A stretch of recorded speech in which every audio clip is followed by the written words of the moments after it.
Hey fam, I hope everybody's doing well. I wanted to give you some information about some things that was kind of like irritating me, and then I thought, I wonder how many of, my folk know or understand where certain things stemmed from. So the thing that's been kind of irritating me is the whole government cheese thing. There's some of you on my feed who's old enough to know exactly what I'm talking about. If you came from a low income, underprivileged type of background, and your family got any kind of subsidies at all when you were a kid, then you know exactly what I'm talking about when I say government cheese. So the thing that's been kind of irritating me is You buy government cheese. You don't buy it. You have to be on. You got to be on a special mailing list. You gotta be on the plan. You're gonna end up eating a steady diet of government cheese and living in a van down by the river. although we thought that government cheese was something that the government was actually doing for our benefit, like it was some sort of nice gesture handout. Well, I went down that rabbit hole because it's been bugging me, especially since I'm plant-based, and I just can't seem to understand how I got addicted to cheese. And all I can remember is grilled cheese sandwiches and tomato soup. Like, we were coming out of the 1970s recession, so a lot of families, especially in the poor neighborhoods, were not doing very well. So whatever food you got, you ate. You didn't turn it away, or you would go hungry. At any rate, this was not something that the government did because they loved us or they cared about us. That cheese was actually sitting in caves, and it was going bad, it was spoiling, and they needed to figure out what to do with it. By the time Ronald Reagan went into his presidency, it started with Jimmy Carter, by the way, and by the time Ronald Reagan was there, it was like, okay, well, we need to do something with all this cheese. And I mean, like, something billion pounds of cheese, and it was just like tons and tons of cheese. At any rate, they couldn't sell it, and there's this whole big story. You can go down the rabbit hole, do your due diligence. There was this whole thing with the farmers and the milk and agriculture. So basically, when I say follow the money, that's what I mean. Follow the money. There's just, it's not a conspiracy. It's out there. You can check the data for yourself and see what happened. But it wasn't a gift. And it actually probably responsible for a lot of families becoming sick, and definitely responsible for a lot of kids getting hooked on, addicted to cheese. And if you don't think cheese is an addiction, try quitting it. There is a book called The Cheese Trap by Dr. Neil Bernard, and I've put that on my channel, my posts before. But definitely you want to look into that book, because when people say, I would go vegan, but I can't give up cheese, that's an addiction. And I know, because I did the same thing. I was guilty of the same thing, being vegetarian for years and refusing to go a step further because of sour cream. At any rate, I make my own now. But yeah, the government cheese was not a gift from the government. If anything, it was more of a curse, because if you think about how many of our families, we think that we inherit things, but a lot of what we actually inherited from our families is a bad diet. We think that these foods, which I get it, are related to stories and things that happened in our families. I totally understand all of that. Guilty. But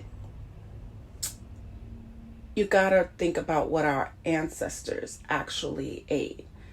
Another story, whole nother video, but it wasn't what we eat now or what we inherited from our families.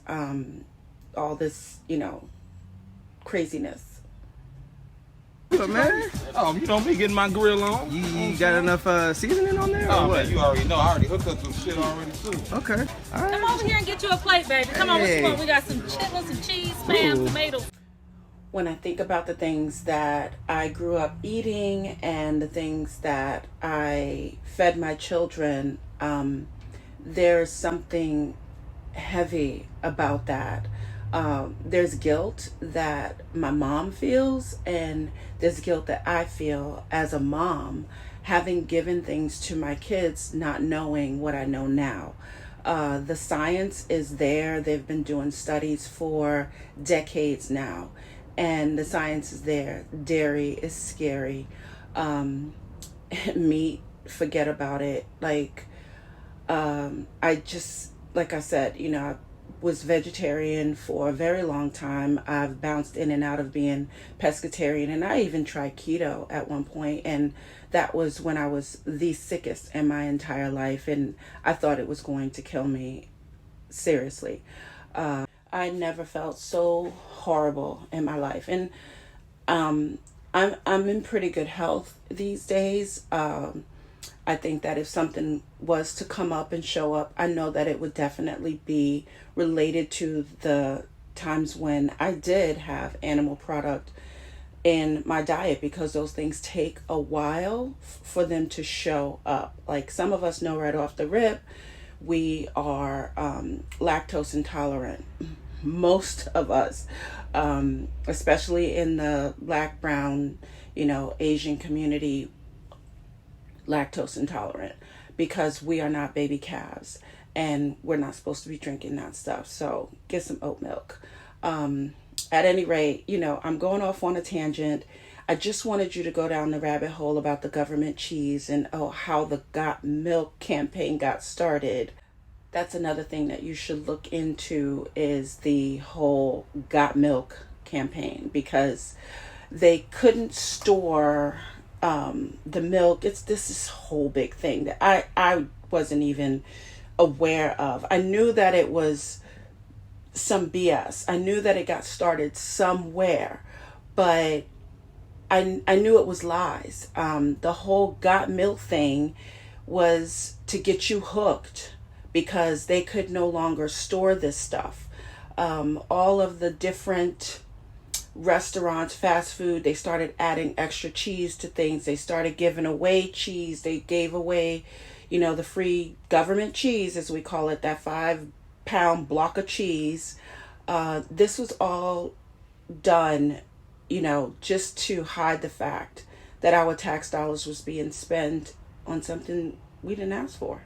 So instead of spending all of the money that the government spent on cheese to bail out the farmers, they probably could have done a lot more to grow some healthy food that people could use and eat, instead of clogging up their arteries, causing all kinds of issues. My mom is a breast cancer survivor. My aunt did not make it out of her whole cancer situation. And, there are things that I ask myself, if they could come back and tell me, like, when they got to those pearly gates kind of thing, what caused their cancer. Like, you get all the answers now. I bet that they would say it was their diet. Yeah. So anyway, thanks guys for hearing me out. I just needed to go on this rant. I know that if I just posted videos with the facts by them, you wouldn't listen. You probably wouldn't watch it. Some of the people probably already cut this off because they don't want to know. It's easier to bury your head in the sand. Ignorance is bliss. But I'm asking you to just start asking yourself where things are coming from, how campaigns got started, and if you actually have an ailment, did you inherit that ailment, or did you just inherit a bad diet? Like I said, I feel horrible because I wish I knew then what I know now. But I do different. By my grandson, I will not give him any animal products whatsoever, because I know better now. But at any rate, y'all have a good day. I love you.